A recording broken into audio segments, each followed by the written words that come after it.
오늘은 건국대, 동국대, 홍익대 3개 학교의 각 전형별로 상황에 따른 합격 확률을 정리해드리도록 하겠습니다. 총 5단계, 아예 지원하면 안 되는 단계까지 포함하면 6단계로 여러분들이 합격 확률을 직관적으로 느낄 수 있도록 도와드리겠습니다.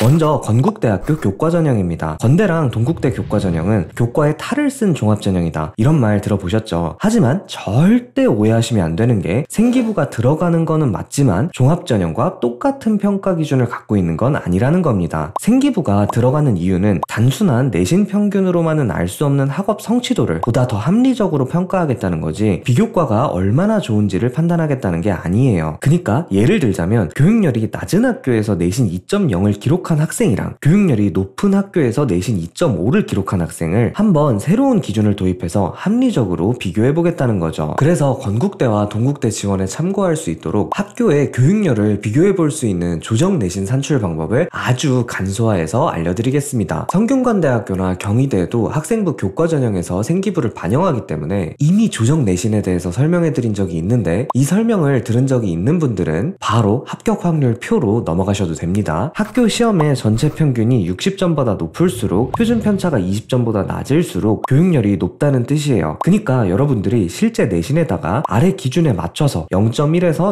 0.3 정도를 더하고 빼면 어느 정도 교육열에 대한 조정이 가능하다는 겁니다. 그리고 세특은 정확한 기준을 말씀드리기는 어렵다 보니 카드 링크를 걸어드리겠습니다. 설명할 게 많기도 하고 주관적이다 보니 명확하게 수치화, 공식화할 수는 없기 때문입니다. 그렇다 보니 이게 절대적인 기준이라고 말하기에는 무리가 있겠지만 그렇게 따지면 과마다 입결이 다 다르고 눈치 싸움으로 인해서 매년 결과가 뒤집히는데 절대적인 기준이란 존재하지 않겠죠. 따라서 이 정도를 가이드라인으로 제시해드리면 절대적이진 않지만 합리적이라고 볼 수 있겠네요.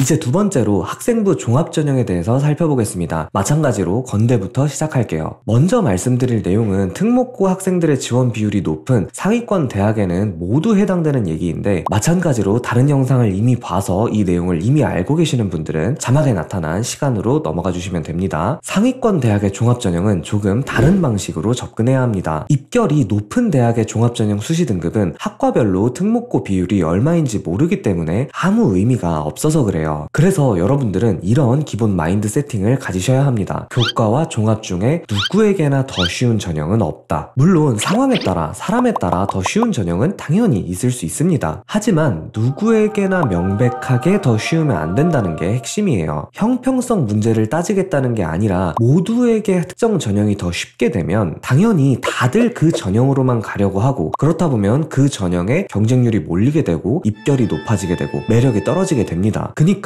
결국은 두 전형의 난이도가 비슷해지는 방향으로 수렴하게 되는 거죠. 당연한 현상입니다. 그래서 여러분들이 종합전형의 도전 가치, 합격 확률을 판단하고 싶을 때도 종합전형 수시 등급이 아니라 교과전형 수시 등급을 기준으로 생각하셔야 합니다. 하지만 당연히 교과와 종합의 평가 기준은 다르기 때문에 종합전형의 평가 기준 아래에서 내 비교과가 교과전형을 쓰기에 부족한 내 내신만큼 또는 그 이상의 가치를 할 수 있는지 판단해 보시라는 겁니다. 말씀드렸던 것처럼 종합전형으로 합격하려 해도 교과전형 합격자와 동일한 수준의 능력은 갖추고 있어야 하기 때문이에요. 이 판단 방법에 대해서도 예시를 들어서 설명해 드리겠습니다. 예를 들어서 내 내신이 2.16 등급입니다. 교과로 별 2개니까 써볼 수는 있지만 불안하죠. 그래서 종합전형으로 쓰고 싶어요. 즉 별 3개에 해당하는 교과 등급과는 0.14만큼 차이가 나니까 내 비교과로 0.14 등급을 만회해야 하는 겁니다. 자, 건국대학교 종합전형의 평가 기준을 살펴볼게요. 모집 요강에 그대로 나와 있는 자료입니다. 학업 역량 30점, 전공적 합성 40점, 인성 30점. 일단 교과 영역 배점이 30점, 비교과 영역 배점이 70점이기 때문에 교과가 비교과의 7분의 3만큼 중요합니다. 즉 내가 0.14의 내신을 만회해야 하는 상황이었다면 반영 비율을 고려해서 비교과가 0.14 곱하기 7분의 3, 그러니까 0.06만큼의 내신과 똑같은 가치를 지니면 되는 거예요. 교과 점수가 비교과 점수 점수의 7분의 3이니까. 그래서 이 경우에는 전공적합성과 인성을 4대3의 비율로 반영하는 평가 기준 아래에서 내 비교과의 가치가 내신 0.06 등급과 똑같은 가치를 가질 수 있을까를 판단해보면 내 위치를 대략적으로 파악해볼 수 있는 겁니다. 이렇게 원리에 대해서 다 말씀드렸는데 쉽지는 않죠. 내 비교과의 가치를 점수화하는 확실한 공식이 있는 것도 아니고요. 복잡하고 주관적인 요소까지 들어가 있어서 100% 받아들이지는 못하셨을 거라 봅니다. 하지만 그래도 괜찮아요. 핵심적인 근본적인 원리 하나만 가져가시면 되거든요. 종합전형의 지원 가치, 합격 확률을 판단할 때 가장 중요한 판단 근거는 내 비교과가 교과전형을 쓸 때 부족한 내 내신 등급만큼 그 학교의 평가 기준 아래에서 똑같은 점수를 받을 수 있을까? 그게 핵심이라는 겁니다. 딱 이거 하나만이라도 꼭 가져가시길 바랄게요.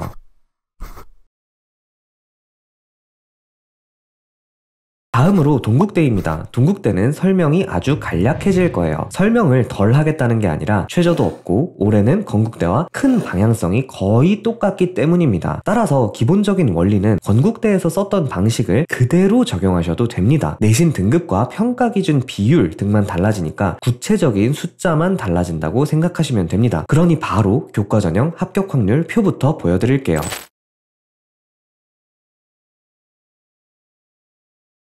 다음으로 이제 종합전형 살펴보겠습니다. 방법은 똑같다고 말씀드렸죠. 교과전형으로 합격하기에 부족한 점수만큼 내 비교과가 그만큼의 가치를 지닐 수 있는지 평가 기준을 고려하여 판단해 볼 것. 달라진 평가 기준 수치만 확인하면 됩니다. 동국대의 경우 학업 역량 30%, 전공적 합성 50%, 인성 20%를 평가합니다. 학업 역량이 30%니까 교과가 비교과의 7분의 3만큼 중요하다는 것은 건국대랑 비교했을 때 변하지 않았고요. 전공적 합성과 인성의 반영 비율이 5대2라는 것만 다릅니다. 따라서 이번에는 바뀐 비율에서 내 비교과의 가치와 내 내신 등급을 비교해서 판단하시면 되는 겁니다. 전공적 합성이 좋은 학생들은 동국대가, 전반적으로 학교 생활을 열심히 한 학생들은 건국대가 유리하겠네요. 마지막으로 홍익대학교입니다. 홍대도 정체성이 매우 뚜렷합니다. 서성한 라인에서 한양대가 자기네들만의 정체성을 확고하게 유지하고 있는 것처럼 홍익대도 건동홍 라인에서 자기들만의 포지션을 확실하게 잡고 있어요. 바로 최저등급이라는 정체성인데요. 건국대와 동국대가 최저등급을 아예 적용하지 않는 점을 생각해 봤을 때 3합 8이라는 최저등급은 꽤 큰 의미가 있습니다. 하지만 막상 수시등급은 매우 크게 차이나지는 않아요. 건국, 동국에서 비교과 생기부가 하는 역할과 홍익대에서 최저등급이 하는 역할이 비슷하기 때문입니다. 비슷한 내신 등급을 가진 학생들 중에서 최저등급을 맞출 자신이 있는 학생들은 홍익대가 조금 더 유리할 수 있고, 비교과와 생기부에 조금 더 자신이 있는 학생들은 건국대나 동국대가 조금 더 유리할 수 있는 겁니다. 자, 그러면 이제 교과 전형부터 합격 확률 표 살펴보시죠.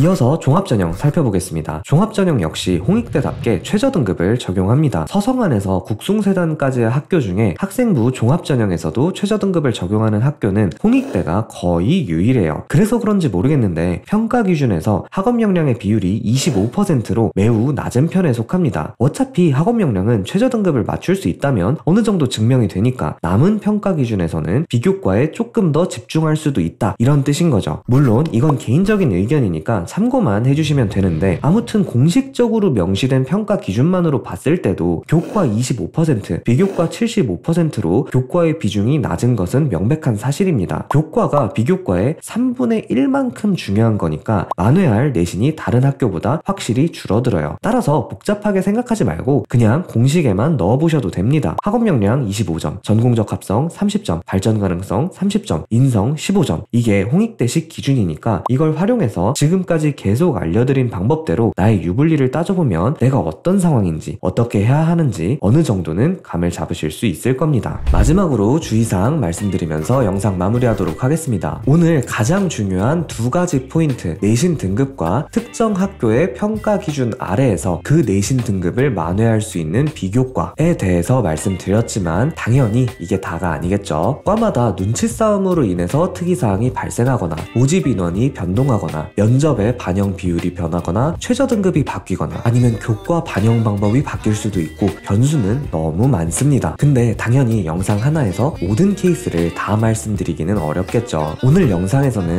핵심적인 내용 딱 2가지만 가져가시길 바랍니다. 1번, 교과 전형에서는 몇 등급 정도의 학생들이 합격하는지, 그리고 종합 전형에 지원하고자 한다면 그 학교의 평가 기준 아래에서 내 비교과가 교과 전형 수시 등급과의 차이를 극복할 수 있는 수준인지, 각 전형마다 이 부분을 핵심으로 생각해서 현명하게 입시를 준비하시길 바랍니다. 그러면 도움이 되었길 바라며 영상 마치도록 하겠습니다. 감사합니다. 입시크릿이었습니다.